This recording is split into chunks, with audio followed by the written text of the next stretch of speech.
itong mga nananawagan po na sumama yung mga sundalo sa mga rallies o kaya sa mga panawagan nila na kudeta,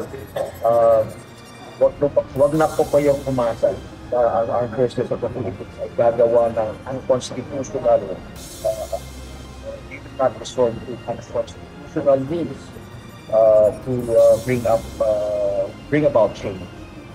Walang aasahang suporta mula sa mga sundalo ang anumang panawagan ng kudeta o pagkakaroon ng military junta. Ito ang tiniyak ng Sandataang Lakas ng Pilipinas sa gitna ng hindi mamatay-matay na usapin ng destabilisasyon. Ayon kay Armed Forces of the Philippines Chief of Staff General Romeo Browner Jr., mananatili silang tapat sa konstitusyon at sa kanilang tungkuling sinumpaan. Giit ni General Browner, nakatuon ngayon ang kanilang mandato sa territorial defense, internal security at disaster response. Ayon naman kay Defense Secretary Gilberto Chodoro Jr., hindi dapat bigyan ng masyadong pansin ng political noise mula sa ilang retiradong opisyal ng militar. Maliit na grupo lamang din ang mga ito at hindi kinakatawan ng karamihan ng mga retiradong opisyal. There are political issues that need to be addressed politically, but as I've said before, nasabi ko na noon, politika ito, walang epekto sa armed forces tsaka sa police, no? Actually, they're very few. The bulk of the retired officials, they do not speak for retired officials. That's why even naming them as speaking for the retired officials is unfair to the majority of retired officials, no? So let's also not glorify these people and putting them on a place where they shouldn't be regarded by the public. Sa kabila nito, ayon kay General Browner, magiging mapagmatsyag at patuloy silang magbabantay sa sitwasyon. Para sa kanila, hindi rin umano nakakabahala ang kasalukuyang sitwasyon sa bansa.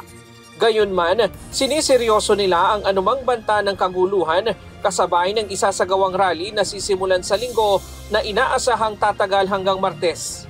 Iniimbestigahan na rin nila ang anumang plano ng panggugulo laban sa pamahalaan.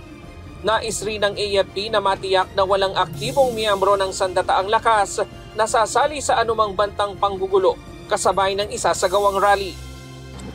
Sa ngayon ay hindi pa po nag-report sa akin ang intelligence community, but they're already doing their investigation, especially dun po sa mga active members ng forces. Dun po sa listahan kasi may isa nakalagay ito. So yun po yung talagang pinitikan natin, because we want to make sure na walang active member ng armed forces who will be involved in any of this unconstitutional Nanawagan din ng AFP sa mga organizers na tiyaking ligtas ang kanilang hanay, lalo na't may mga impormasyong may infiltrators o magtatangkang manggulo. Sana nga po maging really peaceful, dahil yun po ang pangako ng mga organizers, na maging peaceful yung mga rally. Pero nananawagan kami sa kanila to secure, to police their ranks, to make sure na hindi po sila masinita.